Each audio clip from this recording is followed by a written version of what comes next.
আসসালামু আলাইকুম। ওয়া আলাইকুম আসসালাম ওয়া রাহমাতুল্লাহি ওয়া বারাকাতুহু। আচ্ছা চাচা, এই সূরা ফাতিহার যা পড়াবেন, দেখি একটু কোশিশ করি, দেখি মাশাআল্লাহ সূরা ফাতিহাটা বলেন অল্প শুনি, আমরা আমাদের দিলটা অল্প শান্তি হইব। বলেন অল্প।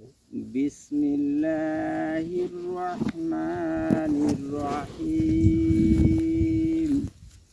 আলহামদুলিল্লাহি রাব্বিল আলামিন।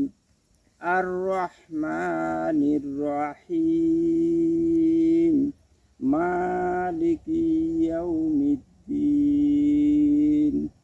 ইয়্যাকা না'বুদু ওয়া ইয়্যাকা নাস্তাঈন। ইহদিনাস সিরাতাল মুস্তাকিম। সিরাতাল্লাযীনা আন'আমতা আলাইহিম গায়রিল মাগদুবি আলাইহিম ওয়ালাদ-দাল্লিন।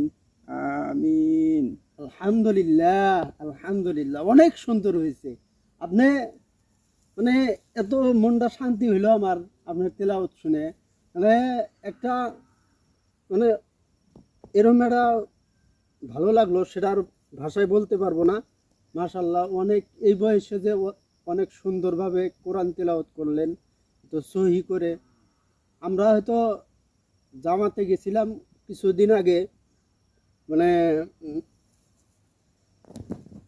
আমরা 8 জন সাথী ছিলাম। 8 জনের মধ্যে হয়তো একজন আমির সাহেব ছিল, আর একজন হাবেজ সাহেব ছিল। আমি তখন মাদ্রাসায় পড়ছি, তো আমি তো কিছুই জানি নাই। ওই টাইমে মানে এরকম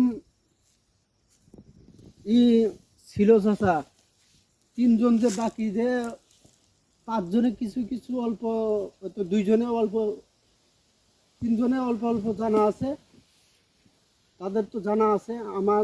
আমার অল্প নাই, মানে কিছু একটু আছে।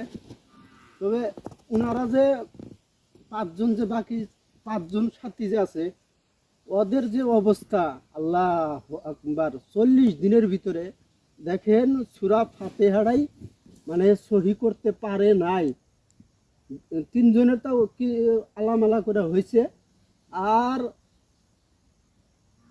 2 জনের ওয়ালাদ-দাল্লিন আর বলতে পারে নাই। কি একটা অবস্থা, কি একটা ভয়ঙ্কর অবস্থা। তো গতিকে আমাদের ইসলামটা যে কি বস্তু আমাদের বুঝতে হবে। আমরা যদি না বুঝাই, যদি ইসলাম দাবি করি হব কি, কোনোদিনও হইব না। তো এরকম মানে এই চাচা যে তিলাওয়াত করলো, আমরা এরকমভাবে তিলাওয়াত করার সবাই চেষ্টা করব ইনশাল্লাহ। এতটুকুই মানে আমাদের আশা যে এই ভিডিওটা ভাইরাল করে দিবেন ইনশাল্লাহ। এটাই আপনাদের আবদার, যে চাচার উছিলায় যেন আর একজন যেন ভালো হইতে পারে, এই বার্তাটা দিবেন আর কি, পৌঁছাইয়া দিবেন, সবার কাছে শেয়ার করে দিবেন যদি ভালো লাগে। দেখেন চাচা যে মুরব্বী মানুষ, অনেক ভালো লাগছে মানে তেলাওয়াতটা ইনশাল্লাহ।